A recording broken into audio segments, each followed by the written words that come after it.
Padmasambhava, ampliamente venerado en la región del Himalaya, es conocido como Guru Rinpoche, el maestro preciado. Su figura ocupa un lugar central en la tradición Nyingmapa, una de las escuelas más antiguas del budismo tibetano, que lo considera como un segundo Buda. Su importancia no solo radica en su sabiduría, sino también en su papel esencial como transmisor del budismo Vajrayana en el Tíbet. Mientras que Buda Shakyamuni es reconocido por haber revelado las enseñanzas del Sutrayana, el camino del Sutra, Padmasambhava fue quien introdujo las enseñanzas tránticas, trayendo consigo una dimensión profundamente esotérica y simbólica al Dharma. El nombre, que significa nacido del loto, hace referencia a su origen milagroso, en la tierra mística de Odiyana.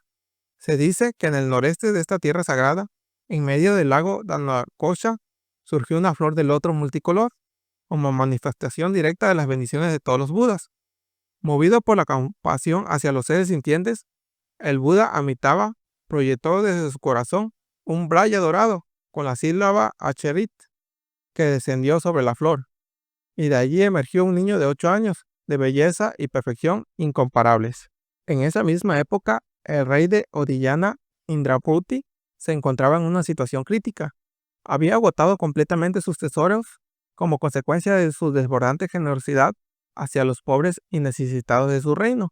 Además, sufría la tristeza de no tener un heredero que continuara su linaje, y su visión se había nublado, tanto en sentido literal como espiritual.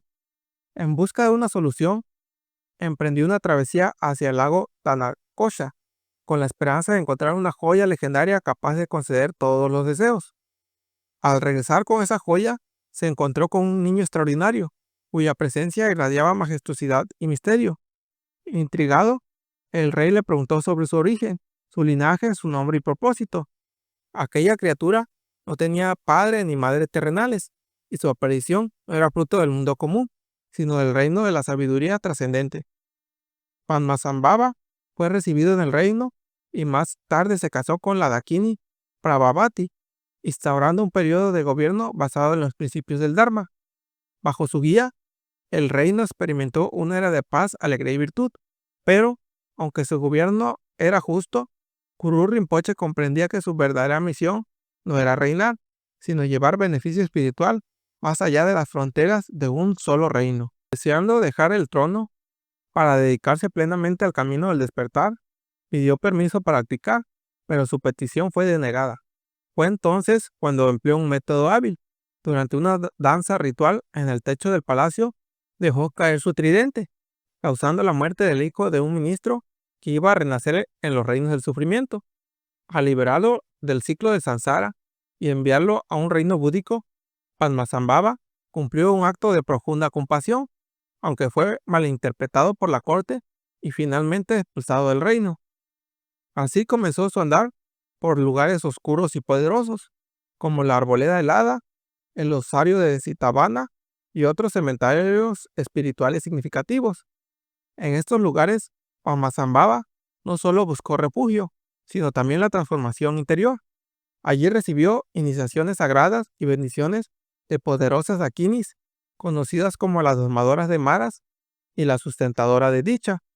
En comunión con estas fuerzas femeninas iluminadas, se sumergió en rigurosas prácticas yógicas y desarrolló habilidades espirituales avanzadas, ganándose la devoción y obediencia de los Dakinis que habitaban esos espacios liminales. Su viaje no fue una huida, sino una preparación profunda para convertirse en un guía sin límites, un maestro que llevaría las enseñanzas más elevadas a quienes estuvieran dispuestos a recibirlas. Tras regresar a la isla sagrada en el lago Danakosha, Padmasambhava consolidó su maestría espiritual al poner bajo su mando a los Dakinis que lo acompañaban y protegían.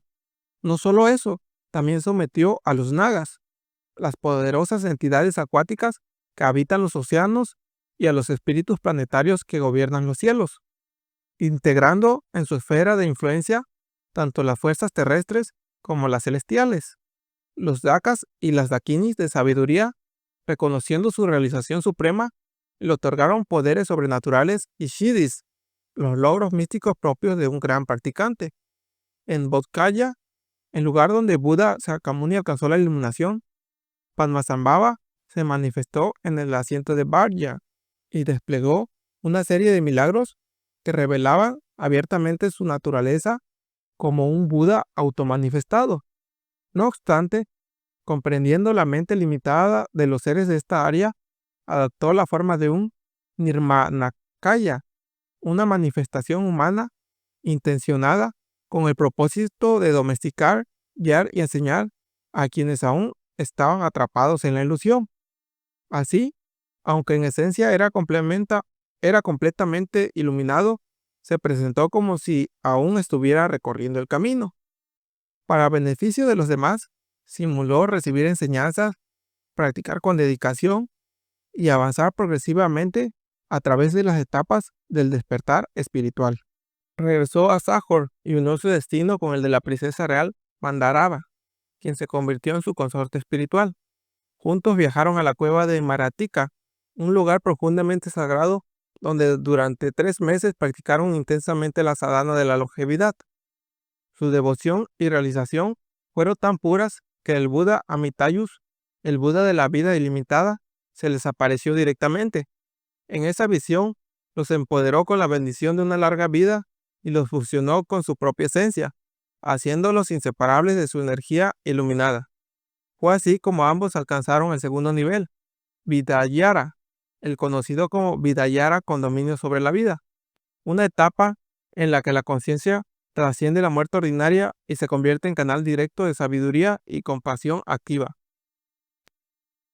El destino de Padmasambhava y su consorte Madharava en la tierra de Sajor estuvo marcado por la incomprensión y el temor que su poder espiritual despertaba en los gobernantes. El rey y sus ministros, escandalizados por la profunda conexión entre ambos y cegados por la ignorancia, arrestaron a la pareja sagrada y ordenaron que el Gurú Rinpoche fuera quemado vivo. Pero lo que ocurrió desafió por completo la lógica ordinaria. La pira funeraria se transformó milagrosamente en un lago y en su centro apareció Gurú Rinpoche, sereno y fresco, sentado sobre una flor de loto. Abrumado por el remordimiento, el rey reconoció su error y en un gesto de profunda arrepentimiento y devoción, ofreció a Padmasambhava todo su reino, comenzando por sus propias vestiduras y las 5 túnicas reales. Más tarde, junto a Mandavara, regresó a la tierra de Odiyana, pero allí nuevamente fue reconocido y condenado, esta vez a ser quemado en una pira hecha de madera de sándalo. La historia se repitió con otra manifestación milagrosa. Luego de algún tiempo, ambos fueron vistos en medio de un lago de aceite de sésamo, sentados en una flor de loto, adornados con una guirnalda de calaveras, símbolo de la liberación de todos los seres de Sansara a través de su compasión. En cementerios sagrados como Kuladosotpa, el perfeccionamiento en cuerpo transmitió el mantra secreto a los Akinis y transformó tanto a espíritus internos como externos en poderosos protectores del Dharma. En cada rincón que tocaba, convertía obstáculos en oportunidades de iluminación y enemigos en guardianes del camino espiritual. Más tarde, en Yangles, la región sufría una sequía devastadora que había durado 3 años, acompañada de hambruna y enfermedades causadas por fuerzas invisibles. Para combatir estas adversidades, Padmasambhava pidió a sus maestros en la India enseñanzas específicas que pudieran apaciguar tales males. 2 discípulos regresaron con los tantras y comentarios sagrados de Vajrakrilaya, y al llegar, los obstáculos se disolvieron como la niebla ante el sol. Fue entonces, en ese momento de profunda práctica y revelación, cuando Gurú Rinpoche y Shakyadevi alcanzaron el tercer nivel de Vidayara, conocido como el Vidayara del Gran Sello, o Mahamudra, señal del dominio absoluto de la mente sobre todas las apariencias. Guru Padmasambhava, en su incansable viaje espiritual, llegó al osario de Parakushabhasna, uno de los lugares más sagrados y ocultos para la práctica avanzada. Allí, el gran maestro Shinga le transmitió las enseñanzas más profundas del Doson Chen, las 3 clases de instrucciones, las de la mente, las del espacio y las instrucciones medulares, conduciendo al practicante directamente a la naturaleza última. Después de completar la transmisión de los ciclos externo, interno y secreto, Shinga le otorgó el ciclo más elevado y secreto, el corazón esencial de los Dakinis. Luego se retiró al osario de Susavitpa, donde practicó en completo retiro durante 3 años, alcanzando un estado espiritual supremo, un cuerpo de iluminación tan sutil y puro que fue descrito como el reflejo de la luna en el agua, completamente libre de nacimiento y muerte. Este logro es conocido como el cuerpo arcoíris de gran transferencia, una manifestación de luz pura que no se disuelve en el Dharmakaya, mientras aún haya seres a los que beneficiar. Con ese cuerpo de luz, Padmasambhava continuó su obra sagrada.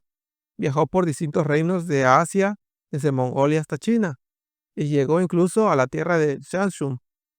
Cada uno de estos viajes no fue solo un desplazamiento geográfico, sino una irradiación de sabiduría que transformaba a las personas, a los lugares y a las tradiciones. Según la tradición preservada por Khyatra Rinpoche, fue en el año del Tigre de Hierro, en el 810 de nuestra era, cuando Padmasambhava finalmente llegó al Tíbet.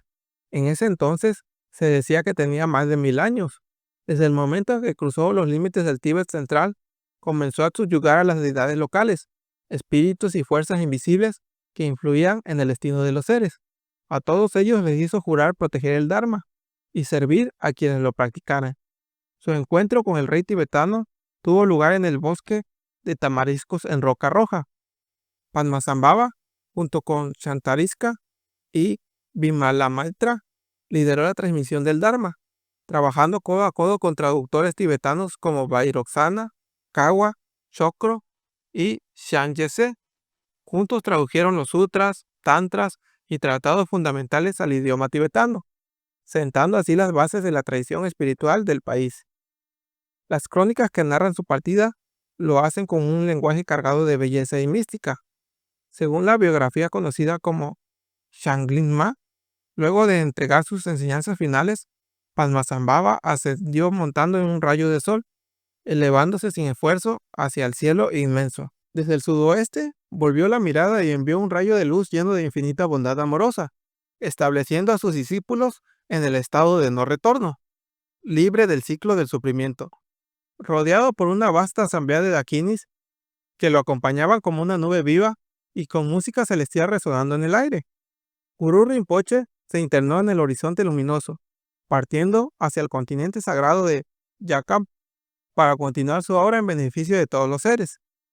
En su visión de largo alcance, Padmasambhava previó épocas de confusión, olvido y deterioro espiritual. Por eso codificó y ocultó enseñanzas profundas, conocidas como terma, inscribiéndolas en una escritura densa, tersa y enigmática. Las escondió en templos, montañas, cuevas y hasta en la mente misma de discípulos predestinados. Predijo que, en tiempos futuros, estos discípulos renacerían para recuperar esas enseñanzas cuando el mundo más las necesitara. Uno de los termas más famosos es el Bardo Thodol, conocido en Occidente como el libro tibetano de los muertos, una guía para la conciencia que transita entre la muerte y el renacimiento.